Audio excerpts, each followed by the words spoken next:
Bienvenue sur Endurance Fondamentale, le podcast où on emmène des sportifs courir et nous parler de leur parcours. Des chemins semés d'embûches, des itinéraires plus ou moins tracés, des gros dénivelés, bref, des parcours de vie rarement linéaires où l'endurance est fondamentale. Moi c'est Valentin, je cours depuis 12 ans et je parle depuis 29. J'adore rencontrer des gens et parler de sujets profonds avec eux. Et quoi de mieux que de le faire en courant. Et moi c'est Carla, passionnée de sport depuis toujours. Vous me verrez sur quelques épisodes, mais la plupart du temps je suis derrière la caméra. Alors pensez à activer la vidéo si vous êtes sur une plateforme qui le permet, que je n'ai pas pédalé pour rien. On vous laisse avec l'épisode. Bonne écoute.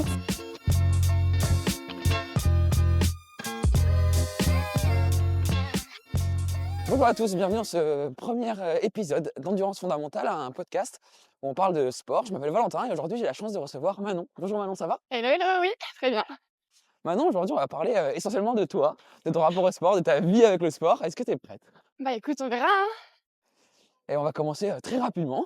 Est-ce que tu peux te présenter à nous, aux auditeurs? Écoutez, bonjour, moi c'est Manon, j'ai 27 ans et je suis professeure de PS dans la vie et je fais du sport, voilà, je crois que c'est pour ça que je suis là aujourd'hui, donc on va en profiter. Je prends mes questions pour ne rien oublier, être sûr de poser les bonnes questions au bon moment. Et j'avais la bonne question en tête. Est-ce que tu peux nous parler un peu de ton rapport au sport? Mon rapport au sport, écoute, pour moi c'est un peu une énorme partie de ma vie, si ce n'est, un peu mon quotidien. C'est mon métier, c'est mon hobby, enfin, voilà, je pense que je vis sport, je mange sport, c'est vraiment, un truc que je fais au quotidien, donc un rapport très, très intime avec le sport. Comment est-ce que je peux formuler cette question qui me vient à la tête? Tu dis que tu as une relation très intime avec le sport. Est-ce que tu peux développer un peu ce côté intimiste?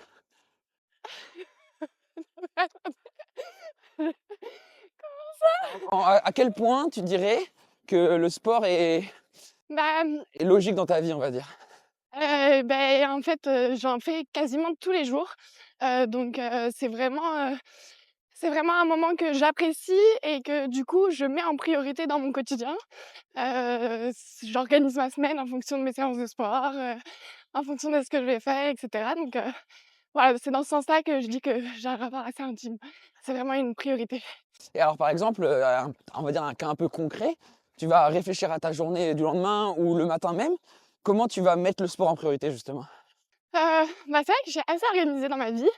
Chaque semaine, je prépare, le dimanche soir, par exemple, ma semaine, suivante et du coup, je prévois mes séances de course à pied, mes séances de crossfit, enfin voilà, toutes les fois où je vais aller au sport dans la semaine, sont prêtes à l'avance et du coup, c'est assez organisé.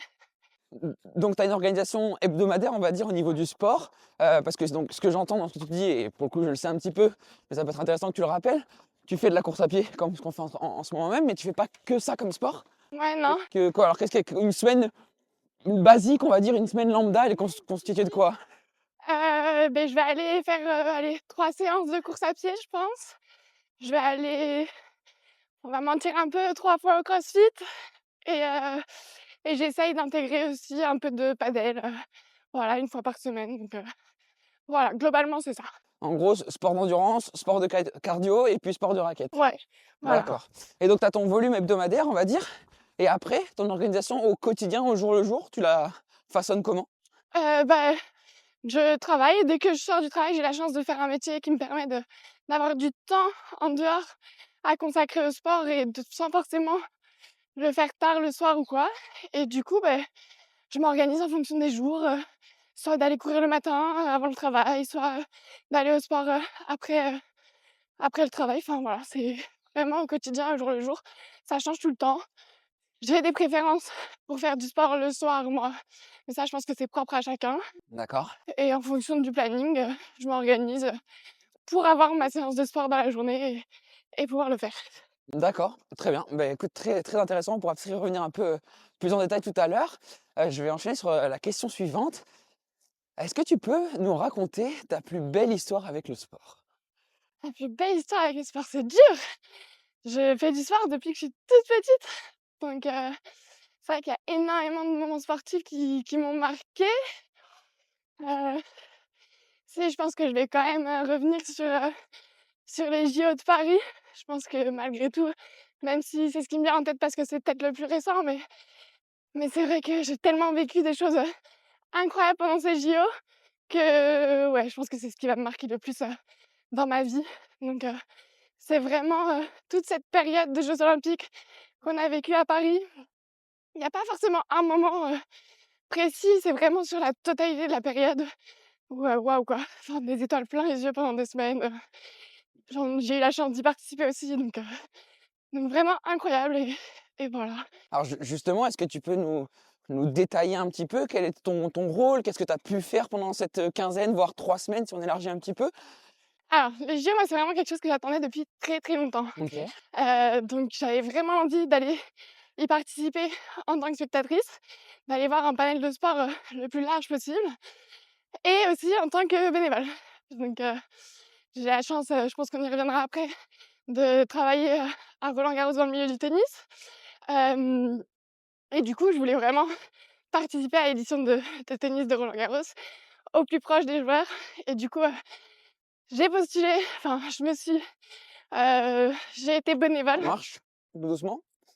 Pourquoi tu m'as parlé? C'est pas un problème, on fait avec le flow, hein, on court dans le bois de Vincennes, donc forcément il y a des moments où il faut s'arrêter pour pouvoir passer au milieu des voitures, mais on peut continuer à discuter. Je t'écoute. Donc ouais, je disais que j'ai été bénévole, sur le tournoi de tennis des JO. Donc vraiment voilà, être sur le terrain, pendant les JO, c'est juste, absolument fou, enfin voilà. Et puis après, ma participation, à tous les événements. Je sais que j'ai essayé d'avoir le plus de place possible pour aller voir plein de sports. Les lieux étaient magnifiques, des sports que je connaissais pas, j'ai découvert plein de trucs, enfin voilà, le but c'était vraiment de participer à ça, pleinement en tant que spectatrice et du coup, je pense que j'en ai bien profité. Très bien. Et est-ce que tu peux nous décrire un peu, parce que donc tu décris ça comme la plus belle histoire avec le sport. Est-ce que tu peux nous décrire un peu peut-être des moments, je sais pas moi, des moments marquants, peut-être. Précis, Ouais, voilà. alors c'est vrai que je te décris ça un peu comme la période en elle-même, où c'était fou. Je retiens, les moments, vraiment de manière, les moments quotidiens, les petits trucs qui font que c'était incroyable quand on allait au Club France, tout ça, où tout le monde, hurle de joie en même temps, quand il y a une victoire française, enfin voilà. Après, il y a peut-être eu d'autres moments plus précis qui m'ont marquée. Je pense, aux victoires de Léon Marchand où, Mmh. où c'était assez impressionnant, de il y a eu une course, je me souviens, j'étais à Roland et une course de Léo Marchand où tout à coup, tout le stade, est complètement silencieux. Tout le monde est rivé sur son téléphone. Je pense qu'à ce moment-là, le tennis n'existe plus, pour toutes les personnes qui sont dans le stade et et puis une explosion de joie, en plein milieu des points. Enfin, je pense que cette image, elle a un peu fait le Ouais. Tour de France où on voit dans tous les sports, sur tous les sites, où tout à coup, tout est silencieux et tout à coup, une explosion de joie à la victoire de Léon Marchand. Donc ouais, ça, c'est assez marquant. Le soir, enfin, ou le surlendemain, quand on va au Club France et que les nageurs sont présents, c'était assez dingue. Ouais. Enfin, voilà quoi, tout ce truc autour des athlètes français, qui ont vraiment fait rayonner les JO et c'était fou. Moi, il y a 2 points que je veux aborder avec toi de ce que tu nous racontes là. Le deuxième, c'est justement ça, le fait en tant que sportif, loin d'être professionnel, c'est ton cas, c'est mon cas, on a quand même cette connaissance du sport, cette connaissance du milieu et le fait de voir ces athlètes, de très, très haut niveau, qu'ils soient français ou étrangers, heu, en quoi toi, est-ce que ça t'apporte en tant que sportive au quotidien? Bah, c'est sûr que de les voir comme ça, c'est pas quelque chose qu'on voit au quotidien de les voir, à haut niveau et cetera. Faut vraiment s'y intéresser, faut vraiment s'y pencher. Là, le fait que ça ait rayonné de cette manière, bah, du coup, on a connu des sportifs et enfin, on a vu des choses qu'on n'a pas l'habitude de voir, tous les jours. Ça nous fait s'y pencher un peu et ouais, de voir la rigueur, de voir la cohésion, de voir, tout ce que ça nécessite. Du coup, on s'intéresse un petit peu à l'amont, à l'après aussi, parce que bon, Hein, hein, il y a un après JO bien sûr. et ouais, de voir tout ce travail qui a été fait, en amont, tous les sacrifices qu'ils ont faits et tout, tout ce qu'ils ont fait, en fait, pour en arriver là, quoi. Ça c'était assez intéressant, en vrai. Je rejoins à 100%, 100% ton point de vue. Est-ce que tu penses, et peut-être que ton regard de prof de PS, on en reviendra juste après, va jouer, est-ce que tu penses que le fait d'avoir eu les JO à la maison en France, c'est quelque chose de positif pour le sport dans notre pays. Ah, complètement. Mais après, je pense que chaque Olympiade fait un petit sursaut dans le cœur de chacun tous les 4 ans, quoi. Mais c'est vrai que de l'avoir eu en France, on l'a ressenti, hein. Moi, je le vois avec les élèves, ils ont les t-shirts des JO, ils ont la petite peluche en Hein, porte-clés. Enfin, il y a quand même eu un sacré engouement ouais. et ça fait plaisir, quoi. Je pense qu'on en a besoin. C'était un beau moment. Ça a fédéré un peu pas mal de gens. Ça a fédéré le pays, hein, on peut le dire. Carrément. Et du coup, ouais, ça a fait du bien. Ça a fait rayonner un peu notre sport, quoi. Le deuxième point que je veux un peu évoquer sur cette plus belle histoire de sport qui est la tienne, tu en as parlé plutôt en profondeur, mais on peut continuer, je pense, à évoquer le sujet. La cohésion, c'est une, pour moi, des valeurs du sport les plus importantes. Et pendant les Jeux, on a justement ressenti cette cohésion à l'échelle du pays, mais aussi à l'échelle de groupes d'amis. Et on a eu, toi et moi, ensemble, des moments au Club France, par exemple, qui ont été exceptionnels. Est-ce que tu peux peut-être est-ce qu'on peut parler un peu de ce sujet de cohésion et pourquoi les Jeux, via la cohésion et le partage, ont fait que c'était une des plus belles histoires de sport qu'on ait vécues? Ben en fait, c'est simple, hein. On se retrouve tous pour la même chose, pour quelque chose qui est festif, pour quelque chose qui nous anime. Parce que bon, on est tous un peu autour du sport, on a tous ça en tête à ce moment-là. Et ouais, on est tous autour des mêmes sportifs. Enfin voilà, il y a vraiment quelque chose qui nous rassemble à ce moment-là. Et, euh, et du coup, ça permet un peu de faire la fête ensemble. Enfin, quand je dis faire la fête, c'est vraiment Mhm. célébrer le moment ensemble. Et donc, oui, forcément, ça rapproche. Et, euh, et de soutenir, entre guillemets, une même cause, une même personne, une même équipe. Enfin voilà, forcément, ça fédère et ça crée des liens, quoi. On est 100% d'accord. En tout cas, merci pour cette belle anecdote et de nous avoir raconté les jeux, enfin tes jeux, parce que chacun a eu ses jeux, je pense qu'il faut le dire, de nous avoir raconté du coup. Et on verra un peu en fonction des commentaires, mais c'est sûrement un sujet sur lequel on pourrait s'étendre des heures. Et pourquoi pas y revenir un jour, si jamais ça te dit. Je vais enchaîner sur la question d'après, donc je vais déverrouiller ce téléphone. Alors, ça c'est. Je demande. J'ai dit qu'on allait y venir. On avait parlé du fait que toi, dans la vie, tu es prof de sport, prof de PS en collège. Et la première question qui nous est venue quand on a préparé ce podcast, c'est de te demander pourquoi est-ce que tu as fait du sport ton métier? Alors, comme je t'ai dit tout à l'heure, je fais du sport depuis toute petite. J'ai grandi dans une famille très sportive qui m'ont mis au sport à l'âge de 4 ans peut-être. Et du coup, j'ai commencé vraiment le sport toute petite. Je baignais là-dedans. À une période, je faisais 3 sports différents. Donc c'était vraiment limite un entraînement par jour entre le tennis, l'athlétisme, la danse, etc. Mhm. Mes parents, je les voyais tout le temps aller au sport, mon frère aussi. Donc vraiment, j'ai baigné là-dedans. Et est venu le moment de l'orientation. Et comme beaucoup de gens, à 17-18 ans, on sait pas quoi faire. On sait pas ce qu'on aime, on sait pas ce qu'on veut faire de sa vie, etc. Et donc, moi, j'avais l'exemple de mon frère qui était parti en STAPS, donc une fac de sport. Et moi, je savais pas quoi faire. Je me suis dit, ça me plaît bien, ce truc. C'est un domaine qui me plaît. Mhm. Je vais aller en fac de sport. Voilà, sans trop avoir d'idée de ce que je voulais faire derrière. Et puis en fait, on se rend vite compte que quand on est en STAPS, la voie principale, entre guillemets, le chemin qui est tout tracé, c'est être prof de PS. Fac, prof de sport, voie royale. Donc voilà, et du coup, il s'est avéré que même à la fin de ma licence, j'étais pas trop décidée sur ce que je voulais faire. Il y a plusieurs chemins. Il y a en gros prof de PS dans l'événementiel, le domaine qui est très intéressant mais assez bouché, enfin réputé assez bouché, Mhm. et dans la santé, et chose qui m'intéressait beaucoup moins. Et du coup, j'ai décidé de suivre la voie de prof de PS. Je sais que j'ai un bon rapport avec les enfants, j'aime bien transmettre, tout ça. Je donnais déjà des cours de tennis dans mon club. Mhm. Donc c'était un peu ce qui me semblait le plus logique, le plus adapté à moi et ce qui me plaisait le plus à ce moment-là. D'accord. Voilà. Très bien. C'est très éclairant, on va dire, pour pas trouver d'autres mots. Est-ce que tu peux justement nous raconter qu'est-ce que ça veut dire ton quotidien en tant que prof de PS, pour que les gens un peu comprennent aussi quand même concrètement ce que ça veut dire qu'être prof de PS au collège? Alors, on est tous allés au collège, hein. ou au lycée, on a tous eu des cours de PS et c'est vrai qu'on sait pas trop ce qu'il fait le prof de PS.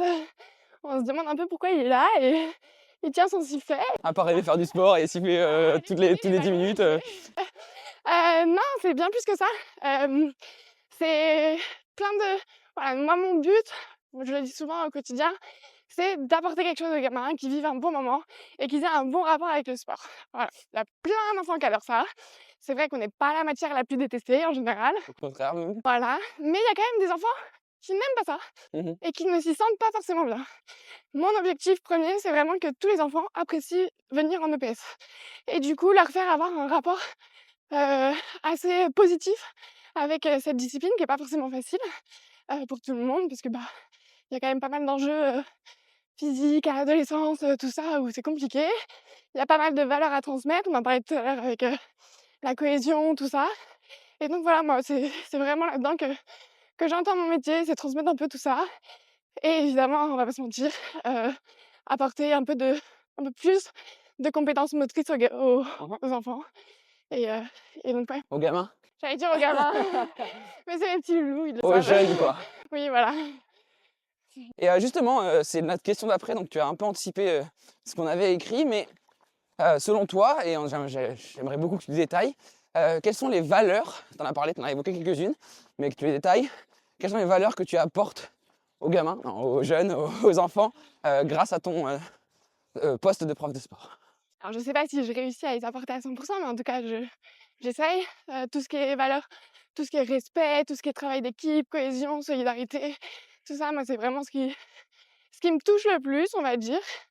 Et puis après, tu as tellement d'autres valeurs de dépassement de soi, d'effort, de travail, etc., qui sont hyper intéressantes aussi.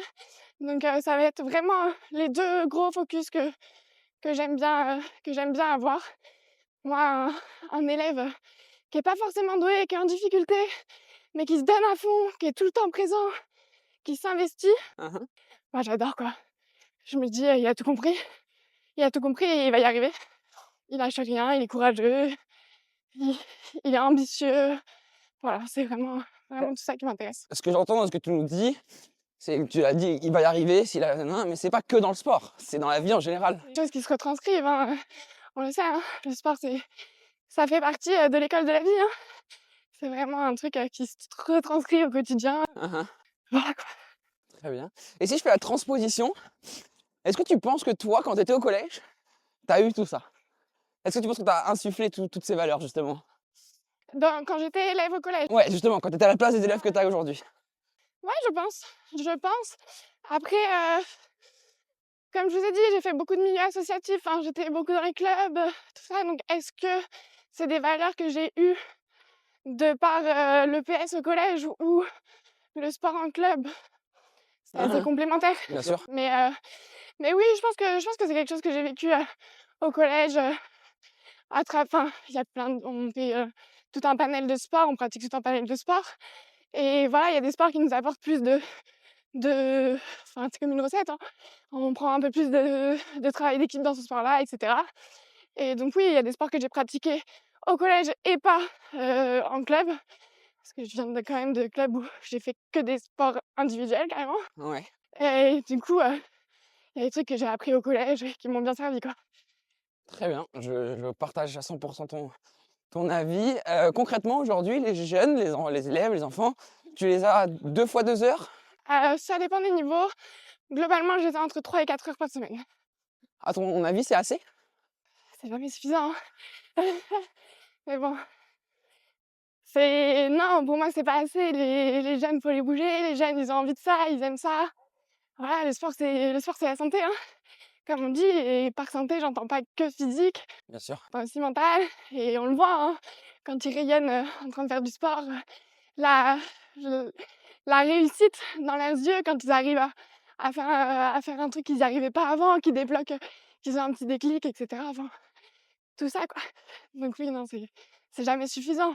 Et j'ai pas la prétention alors, j'espère les faire progresser sur plein de points, mais j'ai pas la prétention de les faire évoluer de manière exponentielle dans toutes les disciplines en 2 heures de PS, quoi. Donc tout ça, on va dire que ça peut après passer par la pratique, comme tu as dit, par des clubs, par de la pratique individuelle en dehors de l'école. Et on va aborder justement un nouveau sujet, Manon. Je voudrais que tu nous Ouais, racontes... tu me fais peur. Non, pas du tout. Que tu nous racontes ton vécu à Roland-Garros, ton histoire avec Roland-Garros, est-ce que ça a apporté à ta vie? Ah bah. Là, est-ce que vous avez 2 heures? Je pense que, et comme j'aime le dire avec mes proches de Roland, ça a conditionné ma vie. Ok. Voilà, alors pour l'histoire, j'ai été ramasseuse de balles à Roland-Garros quand j'ai commencé en 4e. Donc j'avais 13-14 ans. J'en ai 27, ça fait 13 ans La moitié de ta vie, en fait. de ma vie que tous les mois de mai, juin, je passe 2-3 semaines à Roland-Garros. Donc ouais, donc ça a clairement conditionné ma vie. Dans un premier temps avec un challenge sportif, entre guillemets, sur le terrain, où voilà, pendant 3 semaines, on se retrouve entre ramasseurs. On est un peu coupé du monde. C'est pas facile, d'ailleurs, de certains points, entre guillemets. Mais voilà, on est vraiment pendant 3 semaines tous ensemble. Au-delà du challenge sportif sur le terrain où il faut se dépasser, il y a une petite compétition entre les ramasseurs. Ouais. Du coup, il faut être les meilleurs, etc. Donc ça, c'est assez stimulant. Mais au-delà de ça, les rencontres, quoi, on y revient toujours. Hein. Et j'ai Carla qui me fait des cœurs devant. Parce que oui, j'ai rencontré ces 2 jeunes gens à Roland. Et du coup, ouais, aujourd'hui, je le vois, hein, mes meilleurs amis, c'est des gens de Roland et c'est des gens que je côtoie, avec qui je pars en vacances, avec qui que j'appelle le soir. Ouais. Enfin, c'est vraiment des gens avec qui je passe mon quotidien. Et donc, ouais, j'aime à dire que ça a conditionné ma vie parce que ça... Enfin, voilà, quoi, aujourd'hui, ces personnes-là font partie de mon quotidien. Ça a aussi probablement joué un rôle dans le choix de mes études et de mon métier. Donc ouais, en fait, c'est vraiment une énorme partie de ma vie. Et j'espère que ça va continuer. Alors, c'est pas forcément le sujet du moment, enfin du podcast, mais pour autant, j'ai envie de l'aborder. Il y a beaucoup de gens qui sont pas forcément connaisseurs, on va dire, du sujet des ramasseurs de balles à Roland. Là, dit comme ça, pour beaucoup, ça va même être... bah oui, vous ramassez les balles des joueurs, quoi. Mais, voilà. Combien de fois je l'ai entendu? Vous êtes les petits chiens des joueurs. Et donc, est-ce que tu peux nous raconter le vécu d'un ramasseur, pas en tant qu'encadrante, pas en tant que membre du staff des ramasseurs, mais plus en tant que ramasseur? Comment toi, tu t'en rappelles en 2013, si je dis pas de bêtises? Alors, j'ai commencé en 2011 et j'ai eu la chance de faire 3 ans à Roland-Garros. Le vécu d'un ramasseur, bon, concrètement, une journée type, on arrive le matin, on découvre le terrain sur lequel on est avec les ramasseurs avec qui on va passer toute la journée et l'encadrant. Donc, X enfants de quel âge? Entre 12 et 18 enfants de 12 à 16 ans. Ok. Voilà. Et en fait, tous les jours, on change d'équipe, on change de terrain.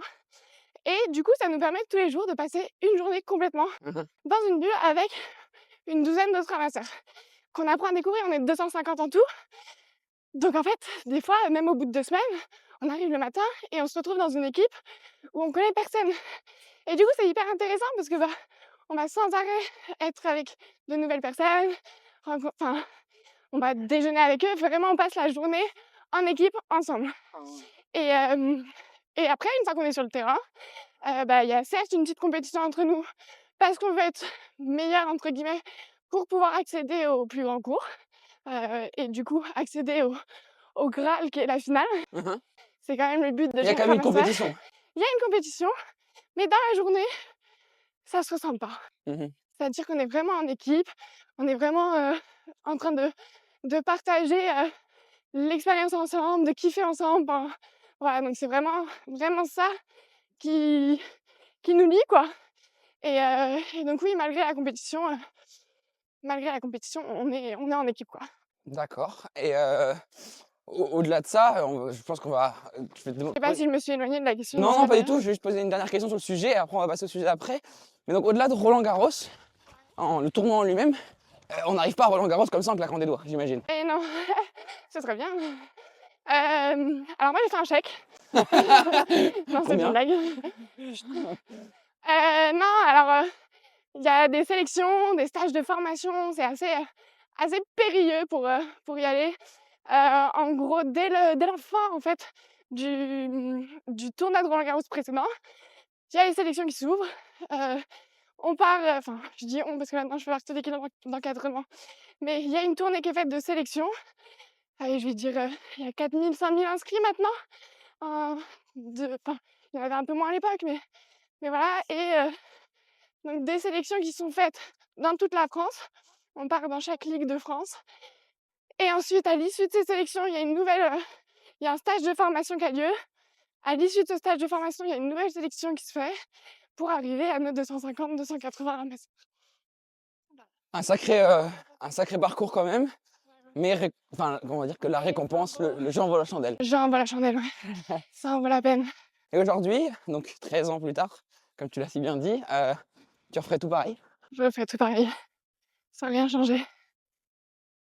Très bien. Sujet très intéressant, encore une fois, sur lequel on pourrait passer des heures. L'objectif de ce podcast, c'est que les gens nous écoutent en faisant leur endurance fondamentale. Donc on va essayer de rester sur un format de 45 minutes, 1 heure. Ça fait pour information 25 minutes qu'on discute ensemble. Donc on est à peu près à la moitié du podcast. Voilà. Et on va enchaîner sur le sujet d'après qui va, je pense, te parler encore une fois, évidemment, puisque les sujets sont choisis en fonction de toi. On va parler de l'Aerox. Donc tu nous as parlé de la course à pied, tu nous as parlé du CrossFit, mais je ne suis pas sans savoir que tu es une fervente adepte de l'Aerox, cette discipline qui commence à faire fureur, on va pas se mentir. Ça On peut se faire sponsoriser avec un podcast comme ça. Ça serait cool. On enverra ton contact aux marques si jamais. Si vous m'entendez. Et justement, pourquoi est-ce que l'Aerox c'est une discipline qui te plaît, à laquelle tu t'es mise? Bon, alors, comme je disais, je me suis mise à la course à pied. Je me suis mise au CrossFit, j'ai accroché aux deux. Et il y a quelques années, il y a un essor de cette nouvelle discipline qu'est l'Aerox qui mêle, Vas-y, explique-nous un peu le concept de l'Aerox. qui mêle de la course à pied et des exercices fonctionnels, on va dire, type CrossFit. Alors, pour être plus précise, l'Aerox, c'est une course où c'est 1 km de course à pied suivi d'un exercice fonctionnel x 8. Voilà, grosso modo, donc on court 8 km et 8 km et 8 exercices. Et en fait, j'ai vu ça. Et c'est un truc... bon, maintenant, je crois que y a énormément de gens qui connaissent et qui voient ça. Ou alors, c'est peut-être parce que mon Instagram est orienté trentenaire, j'en sais rien. Et donc, j'ai vu ça. J'ai tout de suite accroché avec le format. Je me suis dit, ça mêle vraiment 2 trucs dans lesquels je m'épanouis, qui me plaisent, etc. Et du coup, je me suis inscrite à mon premier Aerox à Bordeaux il y a 1 an et demi, je dirais. Je l'ai fait en binôme. Il y a aussi ce truc de partager un moment avec quelqu'un. Je l'aurais pas fait en solo, je pense. Et puis j'ai kiffé. Et du coup, j'ai réitéré, quoi. Enfin, c'est dur, hein.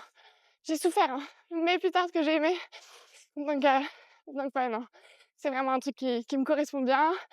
Ça mêle aussi des exercices où je suis pas trop mauvaise, entre guillemets. Parce qu'on va pas se mentir, en CrossFit, je fais des grosses lacunes en haltéro et en gym. Il n'y a ni haltéro ni gym à l'Aerox, ce qui m'arrange bien. D'accord. Voilà. Et à l'inverse, tu as des capacités en course à pied que certains crossfitters Plus n'ont pas. d'endurance, voilà. D'accord. Tu l'as évoqué rapidement et tu t'as donné un peu déjà ta réponse à la question que j'allais te poser, mais pour autant, je vais quand même te la poser. Je sais ce que tu vas me dire. Ah, je vais te dire quoi? Je t'écoute. Le binôme? Justement, ouais. L'Aerox, c'est une discipline qu'on peut faire en solo ou en duo. Et toi, en l'occurrence, t'as fait que des duos, enfin que des Aerox à 2, mixtes et pas mixtes. Ouais. Est-ce que tu peux me détailler un peu tout ça, on va dire, le principe du duo et en quoi est-ce que c'est important d'avoir un esprit d'équipe au final? Et pourquoi est-ce que tu t'en ferais pas en solo? Donc comme je disais, il y a 1 km de course à pied, un exercice. Quand on le fait en solo, faut tout faire. Et quand on le fait en duo, on partage le kilomètre ensemble. On doit courir ensemble. Et par contre, l'exercice qui est fait, je vais donner un exemple, il y a 100 wall balls à faire. On se les partage, on se les répartit. Donc on peut faire 60-40, 50-50, Voilà, 30-70, ok. On se les répartit en fonction de l'état de forme, les préférences, enfin voilà. Et du coup, il y a vraiment ce truc de on se complète. Alors évidemment, il faut courir ensemble. Donc c'est quand même mieux d'avoir un partenaire qui court à ton allure et qui est un peu du même niveau que toi en course à pied. Mais le reste, il y a vraiment ce truc de on se complète. Si t'es meilleur, il y a des exercices type rameur, d'endurance ou ski. Si t'es meilleur à ça, t'en prends peut-être un peu plus là-dessus. Si t'es meilleur en force pour pousser le sled, qui pèse en un de mort, et bah, t'en prends un peu plus là-dessus, etc. Donc il y a vraiment aussi un peu ce truc de stratégie et de voilà, on s'entraide quoi. Ok, t'es mort, bon bah vas-y, prends le relais, récupère un peu pour la course à pied et on y va ensemble quoi. Ok. Donc ouais, il y a vraiment ce truc d'être ensemble, de se compléter, de parfois se sacrifier. Ouais. Et puis, je le ferai pas en solo parce que moi, j'aime partir en aérox en week-end. Notion de partage, on y Voilà. revient. Et du coup, en fait, j'y vais aussi pour passer un week-end avec des potes, quoi. Et il y a la compétition. Moi, c'est vraiment, entre guillemets, mon week-end idéal. Je suis avec des potes, je fais du sport. Que demande le peuple? Une bière à la fin, et puis la vie est belle. Voilà. Et justement, tu l'as évoqué très tôt dans le podcast, mais tu nous as parlé du fait que tu avais fait pratiquement que des sports individuels. Ouais, Est-ce que c'est pas un peu une façon aussi de retrouver ce goût au sport d'équipe en fait? ouais, c'est possible. C'est possible. C'est vrai que j'ai pas été construite, entre guillemets, avec un sport d'équipe. Moi, on me met sur un terrain de foot, de basket ou de hand, je suis complètement perdue, à la fois dans le jeu et dans le rapport aux autres. Donc voilà, donc oui, c'est un truc où ça me permet de partager avec quelqu'un, etc. Maintenant, on va pas se mentir, dans le crossfit, dans l'aerox, tout ça, on dépend pas directement des autres. Donc on est quand même chacun dans sa pratique, quoi. On se relaie, on va courir l'un à côté de l'autre, mais on va pas dépendre de la passe de l'autre. Notre victoire va pas être à cause de enfin, ça reste quand même assez limité le lien d'interdépendance. Donc ouais, je viens petit à petit au sport en groupe, mais pas trop non plus. Ok. Et on entend plein de choses. Je vais peut-être revenir un peu sur la polémique, je fais attention à ce que je dis, mais pour autant, j'ai envie d'aborder ce sujet. On entend plein de choses sur la muscu à un certain âge. En l'occurrence, le crossfit, ça reste quand même une forme de muscu. Est-ce que toi, c'est quand même une discipline, l'aerox en l'occurrence, je parle pas du crossfit, mais l'aerox, que tu conseillerais à tes élèves, par exemple? Ah ouais, mais on en fait. Alors, on fait du cross-training, parce qu'on a l'habitude de dire crossfit, mais faut faire attention, c'est une marque déposée, etc. Donc, Hein? on fait du cross-training. Et ouais, en fait, à partir du moment où tu adaptes, bah, y a pas de souci. Je vais pas mettre des poids de 100 kilos à un gamin de 11 ans, c'est sûr. Mais il a la possibilité de se dépasser, d'aller au-delà de ce qu'il pense pouvoir faire si on adapte la pratique. Donc ouais, complètement. Il faut que, au-delà de la pratique en elle-même, il faut qu'il vive des expériences comme ça. Et oui, c'est toute une question d'adaptation en fait. Il n'y a pas forcément de conseils à ne pas faire ou quoi. Très bien, merci pour ces réponses. Encore un sujet duquel on pourrait parler pendant très longtemps. On va arriver sur on a préparé un petit... c'est pas vraiment un jeu, mais c'est un truc qu'on veut faire ensemble. On en a 2 comme ça, avant de passer à la dernière partie du podcast. Donc, je sais pas si tu es familière avec le principe de Hugo Décrypte, qui en 60 secondes pose un nombre de questions. Et il faut que tu répondes par oui ou par non, sans trop réfléchir. Ok, Bien évidemment, tu as ça, le droit... j'arrive. Parfait. Sans trop réfléchir, c'est bon. C'est mon domaine. Sinon, j'aurais fait prof de maths. Je rigole, ceci est une vanne. C'est très dur d'être prof de PS. Soyez forts. Non, t'as le droit à un joker. Si tu veux pas répondre, t'as le droit de pas répondre. Évidemment, on a envie que tu répondes à toutes les questions. Joker, le jus. Faut peut-être donner 2 autres marques du coup. On coupera au montage. Mais et nous, on n'a pas de 60 secondes, on a juste un nombre de questions Ok. qu'on a écrit en fonction de toi, évidemment. Et on a hâte d'avoir tes réponses. Sache qu'entre Carl et moi, il y a un pari sur ce que tu vas répondre. Oh la pression. On est à peu près d'accord en vrai. Là, t'as dit quoi? Je veux Alors, que tu gagnes. Manon, est-ce que tu es prête? Je dois commencer là? Exactement. Oui. Manon, est-ce que tu vas courir un marathon un jour? Oui. Est-ce que réaliser un aerox en moins d'1 heure, c'est facile? Non. Est-ce que tu as déjà eu un élève pour qui tu t'es dit, lui, ce sera un champion ou une championne? Non. Est-ce que le gouvernement met suffisamment de moyens pour le sport en France? Non. Est-ce que la France est la plus grande nation de sport? Non. C'est triste là. Est-ce que les profs d'EPS sont sportifs? Oui. Un mec ou une nana te propose d'aller courir pour un premier date, tu réponds quoi? Oh, carrément. Est-ce que le sport est la chose la plus importante de ta vie? Oui. Est-ce que sport et vie sociale sont compatibles? Oui. Est-ce que tu as peur de te blesser? Oui. L'angoisse. Est-ce que le tennis est le sport qui t'a procuré le plus d'émotions? Oui, mais pas forcément positive. Voilà, merci pour ces réponses Manon. T'as hésité? Il y a une question où je regrette ma réponse. Tu peux changer, on t'écoute. Le sport qui est la place la plus importante de ma vie. Aujourd'hui, c'est la place la plus importante de mon quotidien, pas de ma vie, voilà. En disant la question, Ouais, disons que tes parents ne le prendraient pas forcément bien si ouais, regardaient c'est ça pas sur ton ouf, contexte. ouf. C'est pas ouf, Ah, ouf. waouh, quoi. Très bien, on va passer au deuxième. Comment? Je parle en même temps. On va passer au deuxième, à la deuxième partie de de ce moment jeu. C'est pas vraiment des jeux, mais c'est un peu différent du format podcast. Et là, on est un peu un peu dans le même style. Sauf que là, c'est des questions où on ne demande pas une réponse par oui ou par non. Ce qu'on veut, c'est que tu répondes la première chose qui te vient par la tête et que tu l'expliques si tu en as envie ou si tu n'en as pas envie. Ok, Prête? allez. Ça me stresse un peu, ça.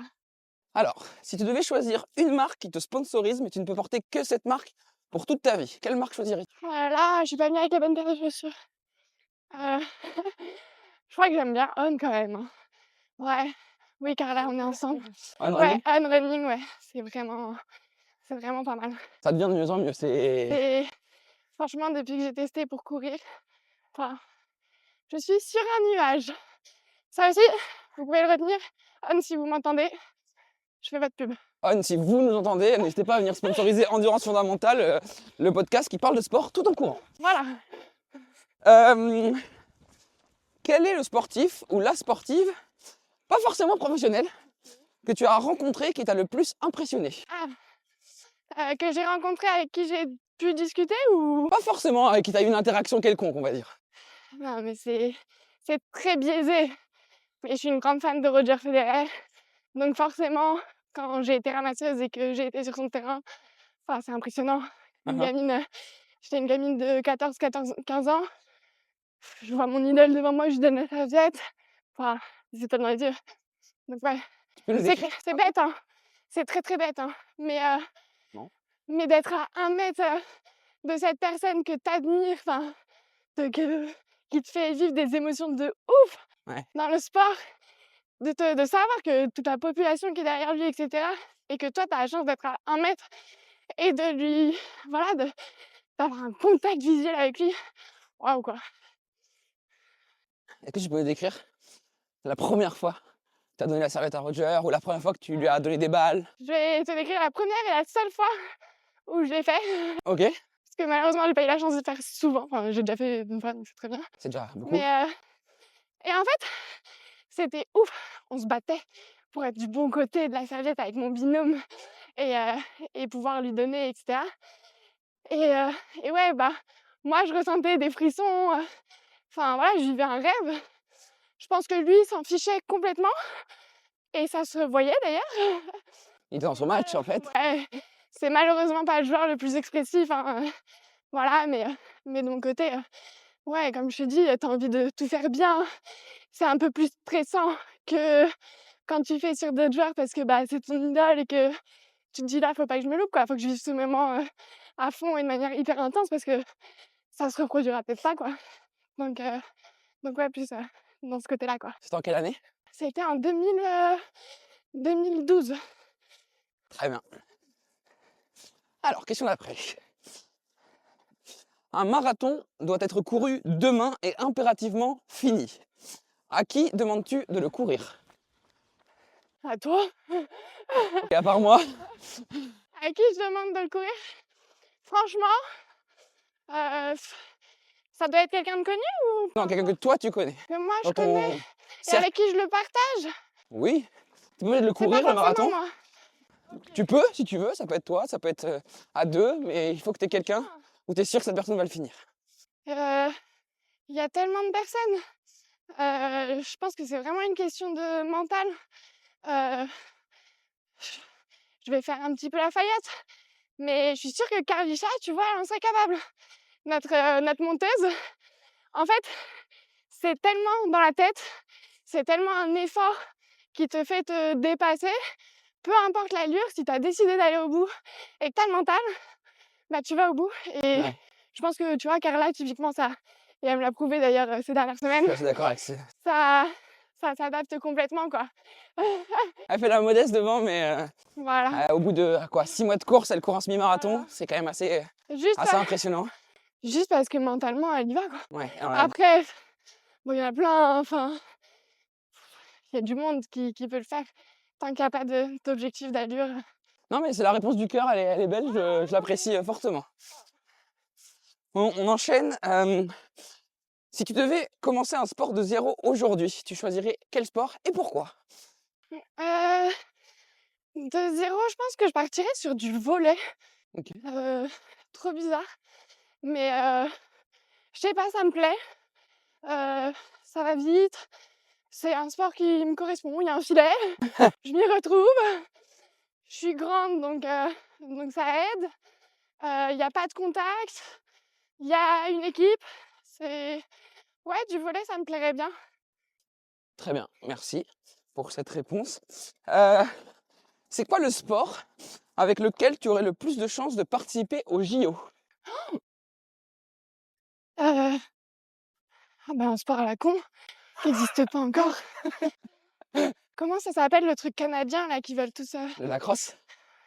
des trucs où il n'y a pas trop de licenciés, quoi. Ouais. Voilà, où j'aurais mes chances.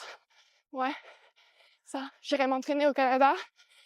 Je prends une licence française où il y aura genre 20 licenciés avec un peu de chance, quelques blessés. Et hop. Et du coup, la sélection, elle est automatique, quoi. Ouais, non, Alors sinon, j'ai aucune prétention olympique, ne vous en faites pas. Je viendrai faire de l'ombre à personne. Et alors les JO avec la veste de l'équipe de France sur le dos? À mon avis, ouais, ça doit être quelque chose quand même, hein. Ouais. Ah la vache! Ouais. Bah, comme on en parlait en début de podcast, comme on voit, quand on a vécu les JO en tant que spectateur, volontaire, intervenant, peu T'imagines importe, un athlète? en tant qu'athlète. Ouais. Et en même temps, ouah, ça doit être tellement dur. Toute la pression autour. L'après, je pense qu'il est très angoissant. Ouais. Ouais. Je suis assez d'accord. Je pense qu'il y a vraiment un travail, limite d'anticipation à faire sur le après, Ouais. aussi important que sur le pendant. Ouais, c'est clair. Alors, il me reste 2 questions sur le sujet. J'aime bien ce format, là. Tant mieux, on le gardera. Est-ce que tu as un rituel avant une épreuve? Course à pied, Aerox, peu importe. Et si oui, lequel? Non, je pense que je suis pas encore assez, entre guillemets, douée dans ces sports-là. Pas encore assez d'expérience pour prétendre à faire des performances de ouf. Donc pour l'instant, je le fais vraiment en mode plaisir, loisir. Et sans me mettre de rituel. Voilà, comme je disais, avant un Aerox, moi je vais faire mon brunch, quoi. Tu vois. Après, forcément, 1 à 2 heures avant, je vais être très très stressée. Donc j'ai une tendance peut-être à me fermer un peu avant une épreuve. Mais quoique, même pas en Aerox, c'est plus au tennis où je faisais ça. Ouais, la bulle, ouais. Fallait pas trop me parler, etc. Mais non, j'ai pas de rituel. Très bien. Et dernière question du format. Est-ce que tu préfères faire du sport l'été ou l'hiver? Quelle question! L'été, pardi! Oh là là! Pourquoi? L'hiver, de devoir sortir de chez toi est déjà une épreuve C'est vrai. à 100%. C'est trop dur. Non, franchement, ouais, l'hiver, c'est très dur. Après, ça dépend des sports, mais la plupart des sports, rien que de sortir de chez toi, il fait nuit noire, l'angoisse. Alors que l'été, t'es pumpé là, t'as de l'énergie, t'as qu'une envie, c'est de bouger, Il fait toujours plus longtemps. d'être actif dans ta journée. Et puis ouais. Mais après, été comme hiver, la satisfaction en rentrant est la même. Et ça c'est cool. C'est ça qui compte. C'est pour ça qu'on arrive à sortir au final, hein. On arrive sur les dernières questions du podcast, qui sont des questions un peu plus d'ordre général, un peu plus philosophiques, on va dire. Voilà.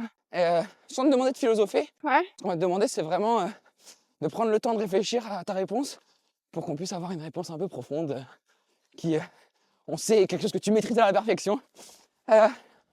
Donc, tu cours, on court, nous courons. Du français.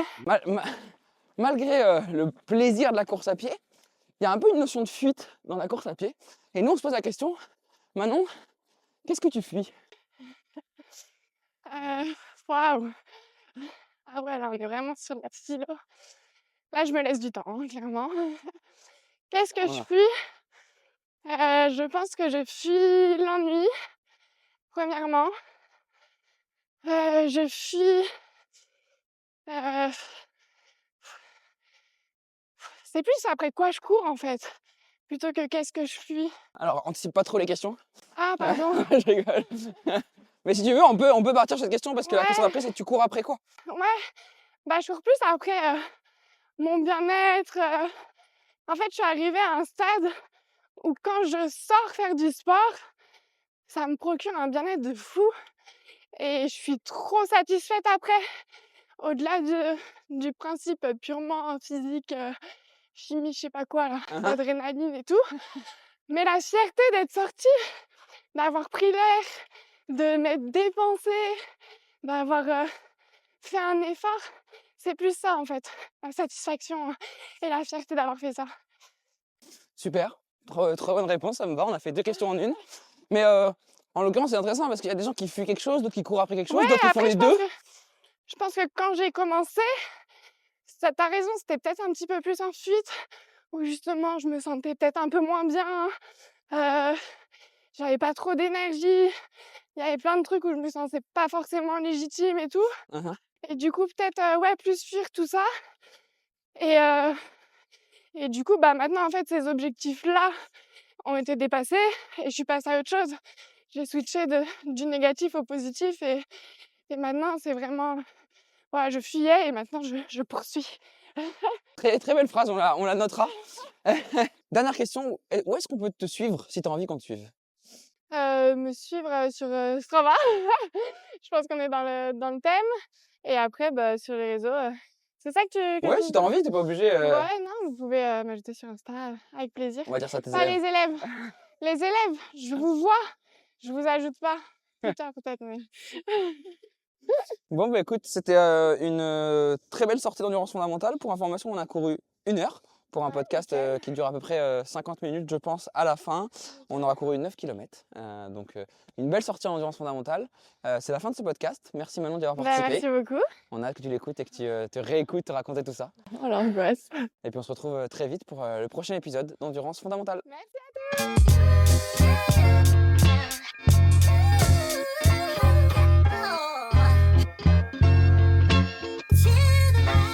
Si vous avez aimé le podcast, pensez à le noter et le partager autour de vous. Et si vous avez envie de voir un invité en particulier, faites-le nous savoir en commentaire. À très bientôt pour une nouvelle séance.